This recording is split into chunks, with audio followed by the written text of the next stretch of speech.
कहानी सहरा का खजाना। हेलो दोस्तों, खुश आमदीद इंटरेंट स्टिंग स्टोरीज में। अगर आपको हमारी कहानियां पसंद आएं तो चैनल को सब्सक्राइब करें और बेल आइकन दबाएं ताकि आपको हर नया एडवेंचर फौरन मिल सके। ये कहानी मिस्र, इजिप्ट के रेगिस्तान की है। अहमद और बिलाल दो दोस्त थे जो काहिरा यूनिवर्सिटी में आसार कदीमा आर्कियोलॉजी के तालिब इल्म थे। गर्मियों की छुट्टियों में उन्होंने फैसला किया कि वो सहारा सहरा की खोज पर जाएंगे, जहां माहिरीन को शक था कि एक कदीम कबीले के आसार छुपे हुए हैं। सफर शुरू हुआ तो सहरा ने अपना असल रूप दिखाया। दिन में इतनी तेज धूप कि जमीन से हरारत निकलती थी और रात को ठंड ऐसी कि हड्डियों में उतर जाए। कई बार उन्हें लगा कि शायद ये उनकी जिंदगी का सबसे खतरनाक फैसला था।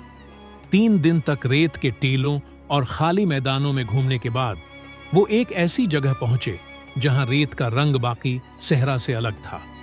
खोदने पर इन्हें पत्थरों के नीचे पुरानी मिट्टी के बर्तन, ज़ेवरात और हड्डियों के ढांचे मिले। अहमद ने हैरान होकर कहा, ये वो कबीला है जिसका जिक्र सिर्फ कहानियों में था। शायद ये लोग खजाने की हिफाजत करते करते खुद रेत में दफन हो गए। बिलाल ने एक सुनहरी नकाब उठाया जो सूरज की रोशनी में चमक रहा था। इस लम्हे उन्हें यकीन हो गया कि वो तारीख के सबसे बड़े राज के सामने खड़े हैं। अहमद और बिलाल के हाथ जब वो सुनहरी नकाब लगा तो दोनों की आंखें चमक उठी। बिलाल ने कहा, ये तो यकीनन हजारों साल पुरानी चीज है, शायद किसी बादशाह या सरदार का जीवर हो। लेकिन नकाब के अंदर एक छोटा सा कागज लपटा हुआ था, पुराना, टूटा फूटा, जैसे रीत और वक्त ने उसे मिटा दिया हो। इस पर अजीब व गरीब निशानात थे जिन्हें देखकर अहमद ने कहा, ये आम तहरीर नहीं है, ये फिरौनी रस्मुल खत हायरोग्लिफिक्स है। अगर हम उसको पढ़ लें तो ये हमें असल खजाने तक ले जा सकता है। दोबारा खोज में लग गए, लेकिन अब उन पर नजर रखने वाला कोई और भी था। दूर से एक काली जीप उनका पीछा कर रही थी। वो मकामी स्मगलर्स का गुरुआ था जो बरसों से इन कीमती नवादिरात को ढूंढने की कोशिश कर रहा था। चौथे दिन अहमद और बिलाल एक टीले के पास पहुंचे जहां रेत के नीचे एक छोटा सा मंदिर दफन था। मंदिर की दीवारों पर तस्वीरें बनी थीं जिनमें दिखाया गया था कि कबीला खजाने को बचाने के लिए अपने ही शहर को रेत में दफना देता है ताकि कोई चोर उस तक न पहुंच सके। अचानक रेत का तूफान उठा, सब कुछ धंधला गया। जब तूफान थमा तो स्मगलर्स उनके सामने खड़े थे। लीडर ने कहा, यह खजाना हमारा है, वरना तुम दोनों यहीं रेत में दफन हो जाओगे।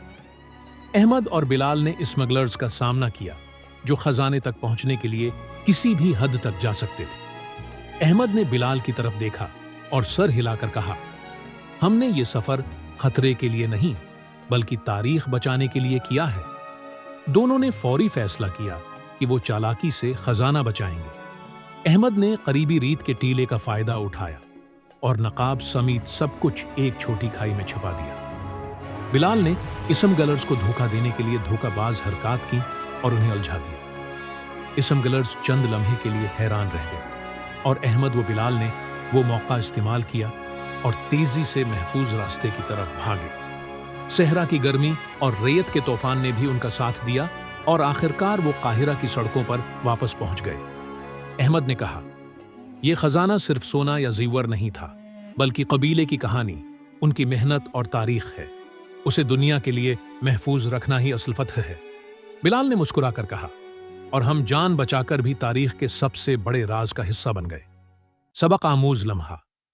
ये कहानी हमें यह सिखाती है कि हकीकी खजाना सिर्फ दौलत नहीं बल्कि इल्म, तारीख और तजुर्बात हैं जो हम आगे लेकर जाते हैं। दोस्तों, अगर आपको ये एडवेंचर स्टोरी पसंद आई हो तो इंटरेस्टिंग स्टोरीज को सब्सक्राइब करें, लाइक और शेयर करना न भूलें ताकि हम मजीद ऐसी जबरदस्त कहानियां आपके लिए लेकर आएं।